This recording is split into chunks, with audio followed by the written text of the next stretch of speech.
Hi, everyone. Let's talk about emotions today. I talk about emotions often, and I also have personally felt the benefit of learning to identify and express my emotions more effectively. So, emotions are the glue that not only connects us to ourselves, but also connects us to other people. In fact, we need to be able to express our emotions in order to relate to other people and deepen our relationships and also deepen our awareness and understanding of self. So, most of us have moments where a tough emotion comes up, and our first instinct is to swallow it, push it down, and distract ourselves. Or some folks pretend like it's not there at all. The problem with this is that the emotions that don't get felt, they don't just disappear. In fact, they tend to linger around in our bodies and also our minds. And so today, I want to share a simple way of understanding how to bring up a difficult emotion, sit with it, and release it.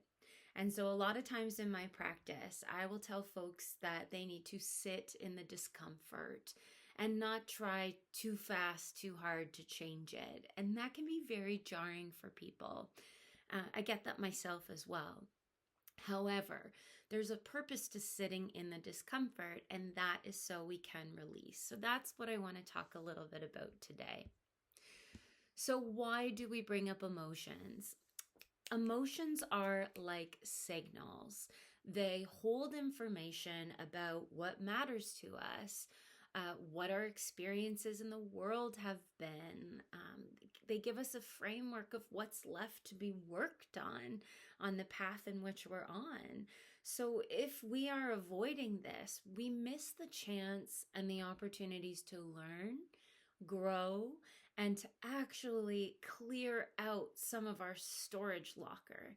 Like, I envision the body as a storage factory because, like I said, all of our emotions and experiences are stored in the system. And that's where our emotions live, in our body, not always in our analytical minds.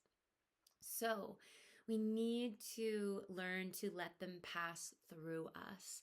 This also makes us healthier individuals. And so, emotions are also important to our physical health.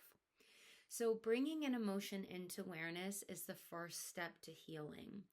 So many people come into my space that have been suppressing their emotions for long, long periods of time. And the problem with this is emotions will start to manifest into physical health symptoms.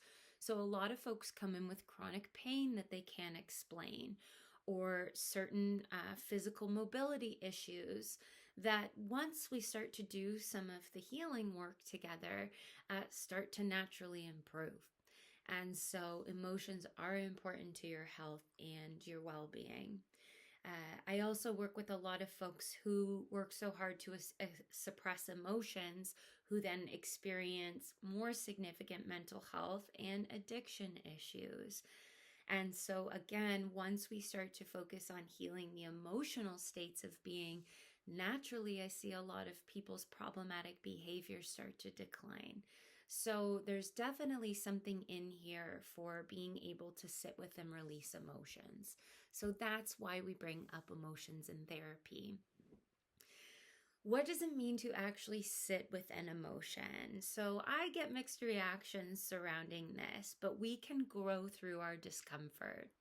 So it's so important that you know that sitting with an emotion does not mean drowning in it. That is so important because as therapists, we certainly don't want anybody to be flooded, which means completely overwhelmed in their emotions and destabilized or in heightened states of distress. That's why I oftentimes explain the process of getting to know our emotions is like turning the faucet on, letting it drip a little bit until we're ready to sort of release the full flow of our tap. Sitting with our emotions also means not getting too lost in the narrative and the story that's behind them, because we can only process so much up in our mind. We have to allow ourselves to go into the body. So, sitting with an emotion is the practice of noticing, like, what does this feel like in my body? Where do I feel it? So, an example is I identify a lot with grief. And so, grief is kind of a slimy, greeny color for me. And it's usually deeply embedded in the layers of my core and my stomach area. And so, it's been very helpful. We can give a description or a color or certain words to our emotions, so we build more awareness, connection, and even a relationship with them. So I know when I close my eyes and I check in with my internal system, when there's certain colors that come up, like I have an awareness of which emotion they're attached to. And that's been a really neat visual component for me. So instead of pushing away from an emotion like grief, we actually give it the permission to exist, right?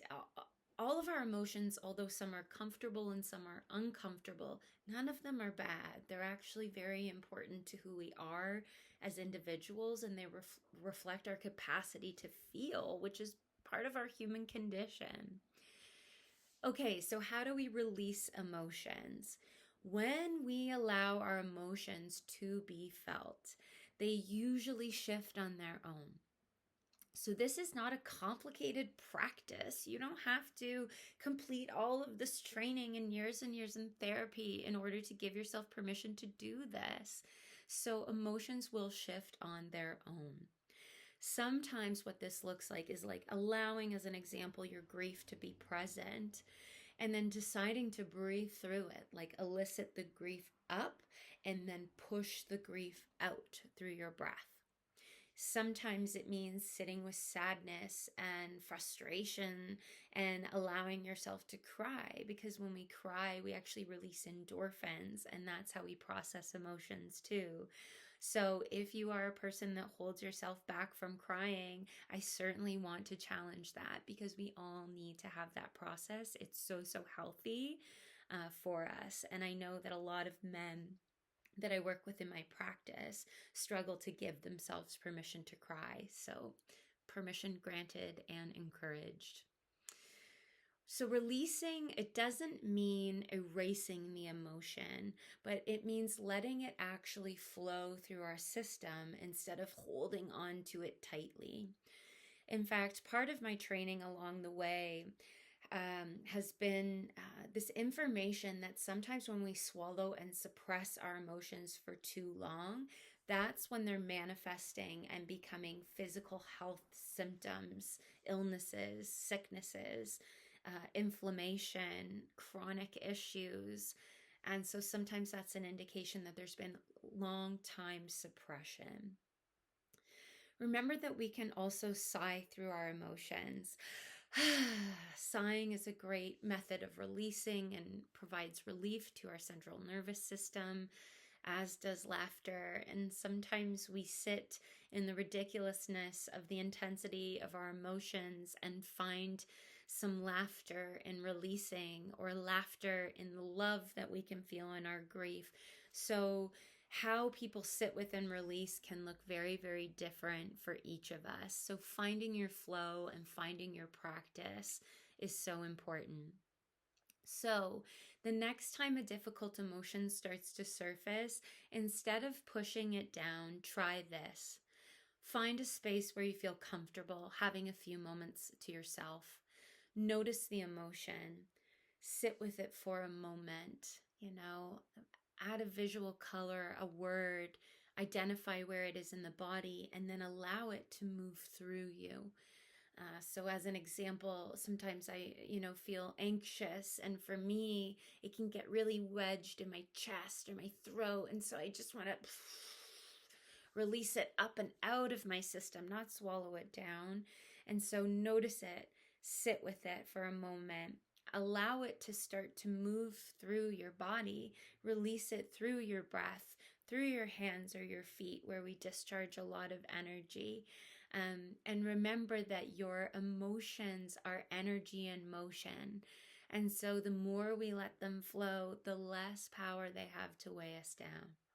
That's all for now.